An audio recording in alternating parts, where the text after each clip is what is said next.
আমরা নর্মালি যেভাবে করলা ভাজি করি, প্রথমে আমি করলা কুচি করে নিলাম, সাথে আলু কুচি করে নিলাম এবং পেঁয়াজ কুচি, কাঁচা মরিচ কাটা, রসুন কাটা।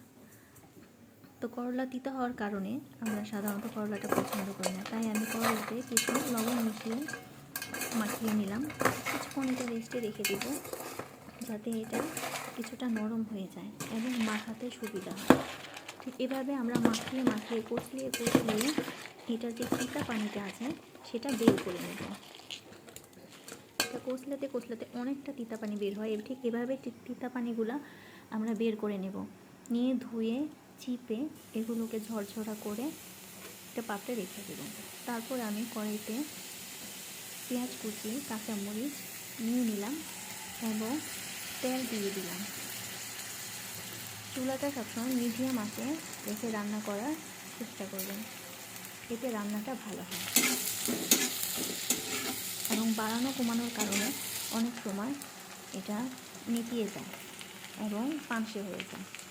তো আমি এটাতে পরিমাণ মতো লবণ মিশিয়ে নিলাম এবং সামান্য পরিমাণ হলুদের গুঁড়া দিয়ে দিলাম। এতে হয় কালারটা ভালো আসে ভাজি। তারপর এটাকে আমি নেড়ে চেড়ে মিশিয়ে ভালোভাবে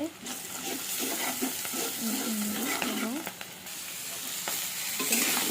করলা এবং আলু মিশিয়ে দিলাম।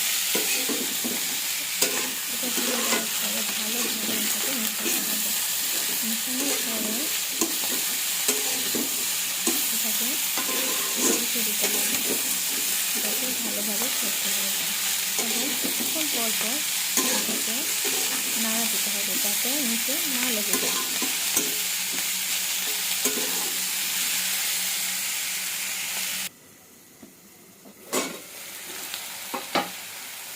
কিছুক্ষণ পর পর নাড়াচাড়া করতে হবে এবং ঢাকনা উঠিয়ে দেখতে হবে।